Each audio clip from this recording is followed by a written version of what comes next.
All right, so we've got her moved. She ran good. Got some fuel leaks that sprung up, which was expected on some basically the return fuel lines on the injectors. So that way that fuel returns back to the system.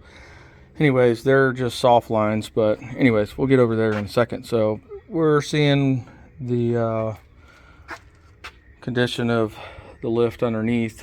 The turntable is what they call this device right here, which is the whole platform. They refer to that as a turntable.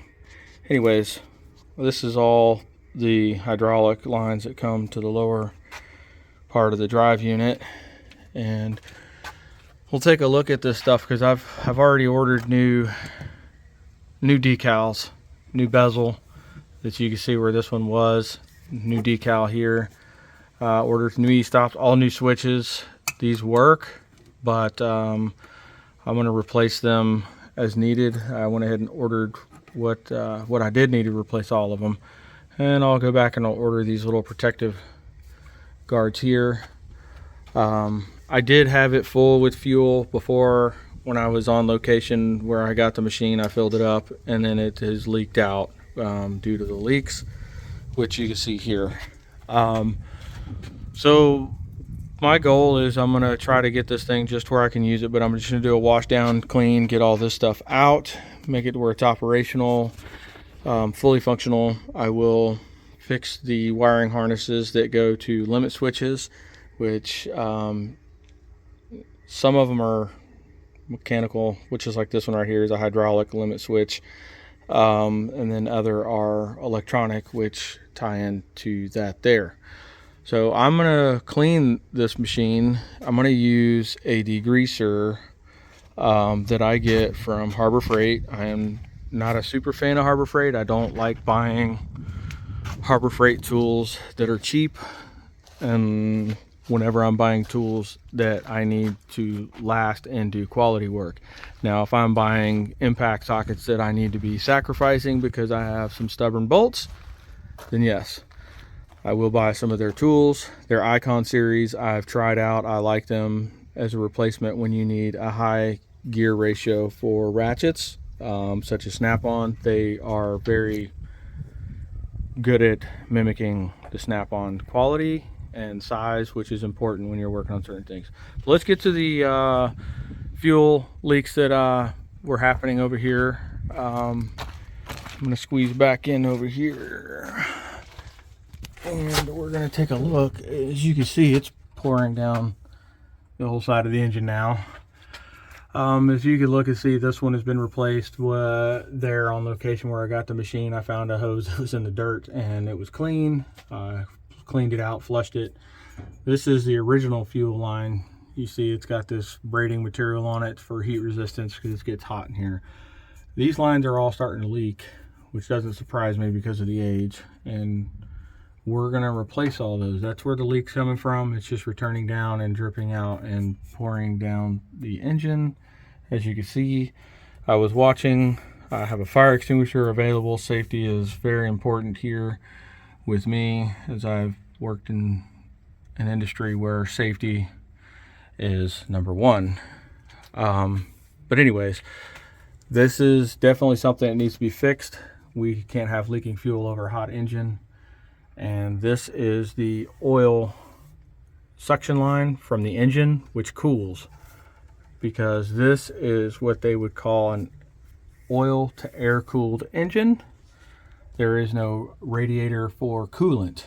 The coolant is going to be the lubrication oil fuel engine, which is why you can see the head is shaped quite differently, where you can actually see through the other side, and it pumps the oil from the engine here. This is going to be your hot line, goes into the radiator, comes through the radiator, comes out the other side over there, comes back and returns in right here. Now this line is cool from driving it, and this one is going to be warmer. So this is the hot side. The fuel system is nice and clean. Like I said, that fuel line that I purged out earlier in the previous episode, our recording is going to be this line here, which goes into that fuel filter that was in there. So I purged this. I set a bucket in right here and just took this line, ran it into the bucket, and then I put air in the fuel tank and it pushed the debris out into the bucket. We did that several times, make sure that it was clean and clear coming out, and we did. So we're going to get on to doing some cleaning. We're going to let this thing cool off before we do any washing and blowing down on this side. I'm going to, unfortunately, I do have to wash now because blowing down is the first process and then washing is the second. But I'm going to blow what I can down on this side, but I'm going to start on the other side. Hopefully this will be cooled off and then I can blow it down. It'll be dry enough, and then we'll try to sweep out all this debris underneath the engine from the rats chewing this lovely insulating material, sound insulation. They decided to make a nest home with it. So we're going to get all that stuff blown out, and I'm going to show you the cleaner that I prefer to use. This is the cleaner I get from Harbor Freight. It's a heavy duty degreaser, and this stuff works pretty good. They have a purple stuff there. That's supposed to be like, I guess, purple power. But if you want something that's going to be a degreaser that's going to just melt stuff off, you use this. And I mix it like, I'll put like maybe an inch in the bottom of a 2-gallon pump sprayer and start out with that. And if I need a little more, I'll add it. Okay, we're here back at it again.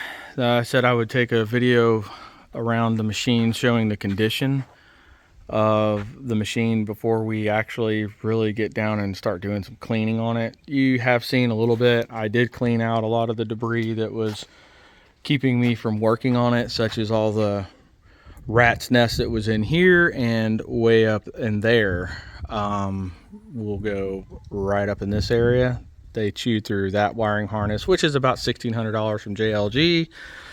And I said, I'm not going to invest in it unless I know this thing runs. So we got it running, and we're finding that this will be worth investing in. So the condition of this machine is basically what it was like, other than there were more leaves on it when I picked it up.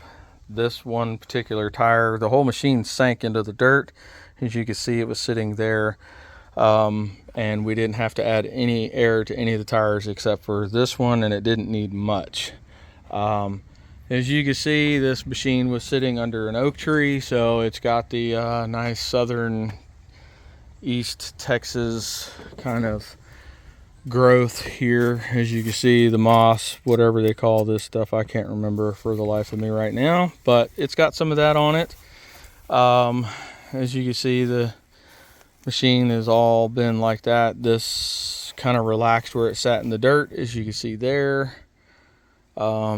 This part of the machine, this is the control panel box in the basket, and we're gonna take this thing down. I'm gonna sandblast that and replace everything on it except for the boom control joystick there, and this one I might replace or buy just that boot.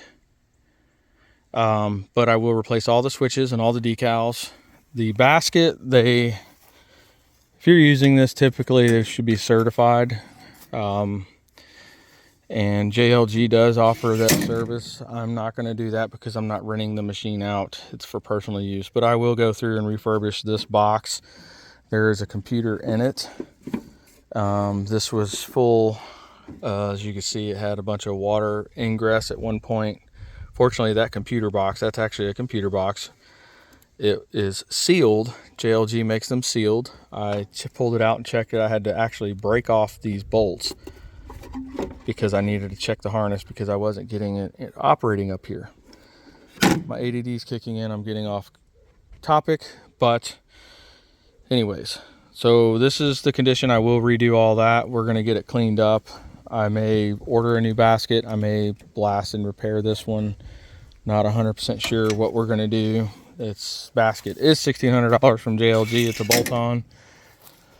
Again, we'll go over the cleaning, what I'm going to be doing. So we'll put some degreaser on there. A lot of this stuff should come up a lot cleaner once I do that. We'll get this boom cleaned up and we'll see how the paint looks afterwards.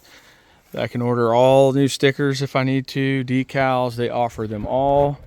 As you can see, there's a lot of dirt and debris that is just basically sat on this machine, and the dirt has gotten in there. The machine basically just sat. Guy was using it, and this is the counterweight. I can paint this and get that all back up and running. This particular model does not have a generator. It can be added. I'm all over the place with my ADD. That generator would mount right here on this bracket. It's got a pin that goes through, and then the generator mounts right here. You would bolt on an additional pulley that goes onto these existing bolts here, creates a pulley that goes down to the generator head right here, and then it mounts a power box down here with some meter. I believe it goes here, but I'm not 100% sure. Different models based on their power. You have 2,500 watts, 5,000 watts, and 7,500 watts, if I'm not mistaken.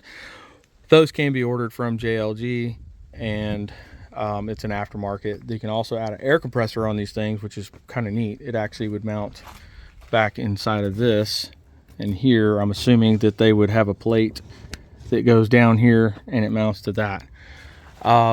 Anyways, so this is the general condition of the machine. Basically, as you see it, is how I received it, other than that little bit of cleaning that I've done.